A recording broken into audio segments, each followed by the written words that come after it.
What's going on, guys? 68 Charger here. Welcome back to the page. So on this episode, I'm going to be working on my new vehicle, which is a 2021 Jeep Gladiator. I've done a lot of stuff to it, but I haven't been recording. So on my next video, I'll be sure to show you everything I've done to it so far. I did sell my 2016 Charger about 6 months ago, and this is what I ended up getting. On this episode, I'm going to be installing a Mopar passive entry kit. So on the doors, it's going to have this little button right here.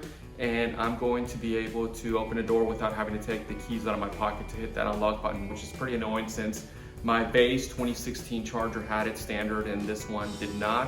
So what I'm gonna do is I'm first gonna do the driver's side, and once I figure out how to do that and get all the steps squared away, I'm gonna go ahead and record the passenger side. That way I can show you a pretty quick how-to. That's the fastest way we can do it. Let me know if you have any questions, and as always, don't forget to hit that subscribe button. I just finished the install on the driver's side. It was pretty straightforward, pretty easy. It is not working yet, only because the code has not been activated yet. Once I finish it, I'm gonna take it over to the dealership and have them install it. I thought about doing a taser just to get it activated that way, but that's something I'm not wanting to mess with right now. But anyway, I'm gonna move it over to the other side, to the passenger side, and I'll show you all what I did. Overall, it took maybe about 20 minutes to do, so hopefully I can get it in even less time now. The first thing we're gonna do is we're gonna switch out this door handle, and we're gonna be able to do that by first removing these little stickers right here. I just need to loosen these Torx screws, which they are Torx 25.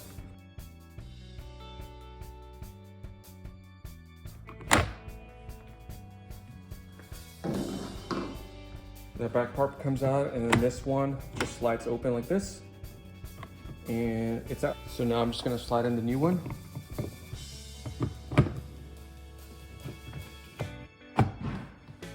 And drop this in.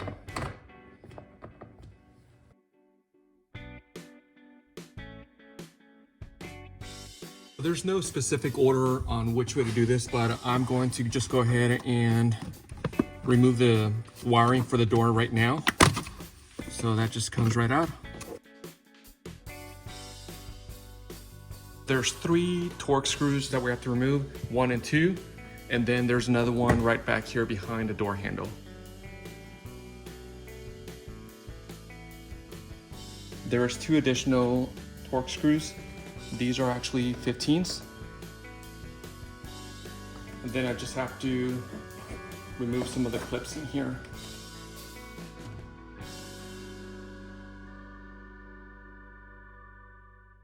So the first thing that we want to do is just remove these cables right here for the door handles.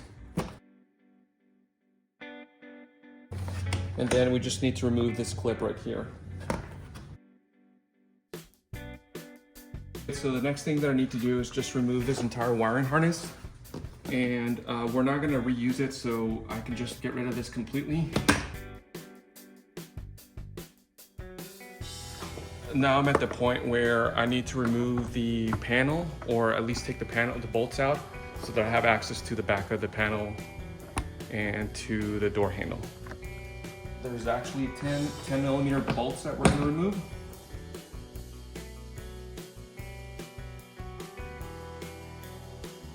I will say you have to be really careful when removing this, because this inner panel is actually attached to the window. So I don't want that to come out. I think I'm gonna have enough clearance to be able to get back there and remove all the wiring. What I ended up doing on the other side is I was able to see this wire right here, and I was able to remove it from this side. And so that gave me a little bit of clearance, and I did not have to take this panel out completely. So we'll see if I can do that again.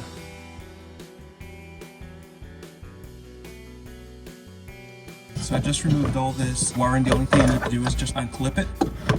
And I was actually able to do that with a screwdriver. So I'm gonna see if I can do it again this time.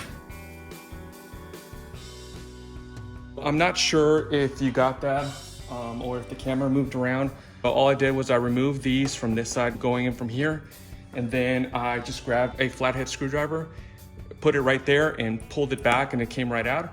So at this point, I can start putting the new wiring back on. What I'm gonna do is before I put anything on, I'm just gonna feed this through and then reattach everything. And once I have the door lock and the door handle attached, I'm just gonna go ahead and finish out the rest of it, but I'm just gonna feed this through. So the first thing I'm gonna do is I'm going to clip this one back on.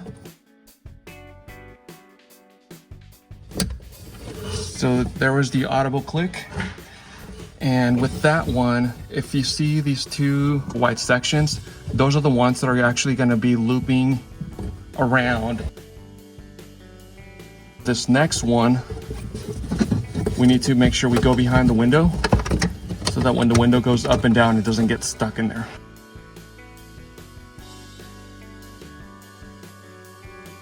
We have these two little hooks right here, and we're gonna feed that through there. And the only thing I need to do is just snap this on. All right, there's the audible click. And then I'm gonna make sure that this doesn't go anywhere near the window. So I'm gonna try to push it through the back.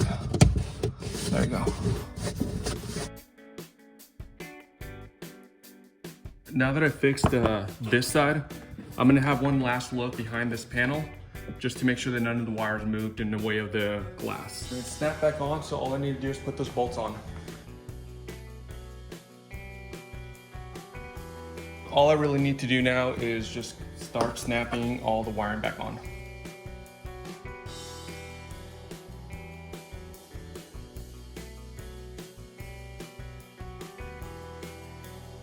It's time to start putting the door panel back on and all the cables for the door handle. The only thing left to do is just kind of put this over the window opening, and then once it slides in, we can start snapping everything back on.